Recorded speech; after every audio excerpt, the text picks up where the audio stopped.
बिस्मिल्लाहिर्रहमानिर्रहीम। अस्सलाम वालेकुम दोस्तों, मैं हूं मोहम्मद अरहम नवीद और अरहम बर्ड्स प्लेनेट चैनल में आपको वेलकम करता हूं। तो व्यूअर्स, आज के वीडियो का टॉपिक एक सेंसिटिव इशू के बारे में है, तो अपना टॉपिक बगैर टाइम ज़ाया किए स्टार्ट करते हैं। अगर आपने अभी तक हमारा चैनल सब्सक्राइब नहीं किया तो अभी सब्सक्राइब करें और बेल आइकॉन को क्लिक करके हमारी लेटेस्ट वीडियोस के बारे में अपडेट जानें। सब्सक्राइब कीजिए और हम आपको लिए चलेंगे आपकी फेवरेट वीडियो की तरफ। तो व्यूअर्स, अपना टॉपिक स्टार्ट करने से पहले आपसे मेरा एक क्वेश्चन है कि क्या आज आपने सूरह इखलास और दुरूद इब्राहिम पढ़ा? अगर नहीं पढ़ा तो काइंडली पढ़ लीजिएगा। तो आज की वीडियो में आपसे एक जनरल डिस्कशन कि हम अपने बर्ड्स के पर काट सकते हैं या कि नहीं। तो व्यूअर्स, एक बात याद रखिएगा, हमने अक्सर सुना है कि परिंदे को पिंजरे में रखना गुनाह है। तो ये किस सेंस में गुनाह है, आज आपको वो बताने लगा हूँ। अगर हम पिंजरे की बात करें तो पिंजरा नाम ही अजियत का है कि कैद अजियत से ताल्लुक़ रखती है। अगर आप अपने परिंदे को अजियत देंगे, उसको वो तमाम चीज़ें नहीं मुहैया करेंगे जिसकी उसको ज़रूरत है खाने के लिए, तो आप अपने परिंदे को अजियत दे रहे हैं।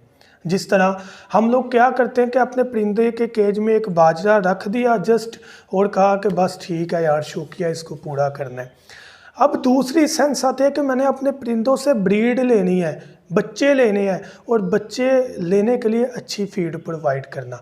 अब फ़र्क देखिएगा कि ये चीज़ सवाब में आ जाएगी कि आपकी वजह से, आपके शौक़ की वजह से उस परिंदे को आप वो तमाम चीज़ें भी मुहैया करें जिसकी उसको ज़रूरत है, और दूसरी चीज़ आप उसकी नस्ल बढ़ा रहे हैं, और नस्ल बढ़ाने से आपको सवाब होगा कि आप उनकी नस्ल बढ़ा रहे हैं, और परिंदा ब्रीड भी तब करेगा जब वो उस एनवायरनमेंट में खुश होगा। लेकिन अगर आप ये कहें कि आप उनके पर काटेंगे तो ये जुल्म है। काइंडली ऐसा जुल्म ना करें। आप अपना शौक़ पूरा करने के लिए परिंदे के पर काट लें कि परिंदा जो है वो कमरे में खुला रहे।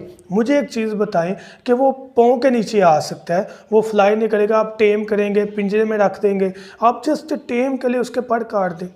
देखिए, एक चीज़ है ब्रीड के लिए, छोटा जो परिंदा ना, ऑस्ट्रेलियन पैरेट, वो ब्रीड के लिए बेस्ट है, टेम के लिए नहीं। टेम के लिए आप रॉ पैरेट को यूज़ कर सकते हैं, क्योंकि रॉ पैरेट की नेचर अलग है। आप उसको फिंगर में बिठा के खिलाएंगे, वो खाएगा, ठीक है, वो उस इन्वायरमेंट में हैप्पी होगा, जबकि ऑस्ट्रेलियन पैरेट या फिंचेस उस इन्वायरमेंट में खुश नहीं होंगी। वो उस अब देखें ना कि आप जिस पैरेट को टेम कर रहे हैं, जो रॉ पैरेट है वो ब्रीड भी कर देगा, लेकिन टेम हुआ ऑस्ट्रेलियन पैरेट ब्रीड नहीं करेगा।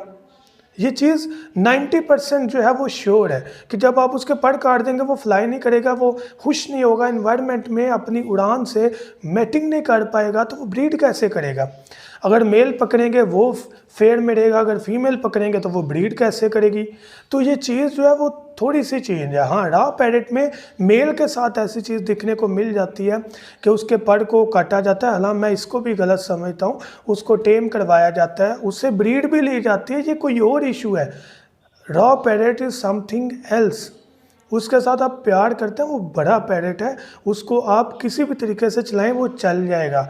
लेकिन ऑस्ट्रेलियन पैरेट उस तरीके से नहीं चलता, साइज़ में छोटा है, नेचर में डिफरेंट है, उसके अलावा ब्रीड में डिफरेंट है। रॉ पैरेट ने साल में 1-2 बार ब्रीड करनी है, और आप उसको उसके लिए रेडी कर सकते हैं। आपको पता है यार, ये सीज़न जो है ये ब्रीड का है, तो इस सीज़न में मैंने इसको पिंजरे में फीमेल पैरेट के साथ छोड़ना है, जबकि ऑस्ट्रेलियन पैरेट जो है वो साल में 6 बार ब्रीड कर सकते हैं।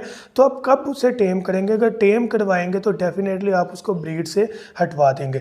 तो ये हर जानदार चीज़ का जो है वो एक हक है कि वो अपनी नस्ल आगे बढ़ाए, ब्रीड करे, सबका ये शौक़ है। तो आप उस चीज़ को नेचर से उसको हटा देंगे तो ये गलत है। काइंडली उनके पर, किसी भी परिंदे के पर ना काटें, उनको वो तमाम चीज़ प्रोवाइड करें जिनकी उनको ज़रूरत है।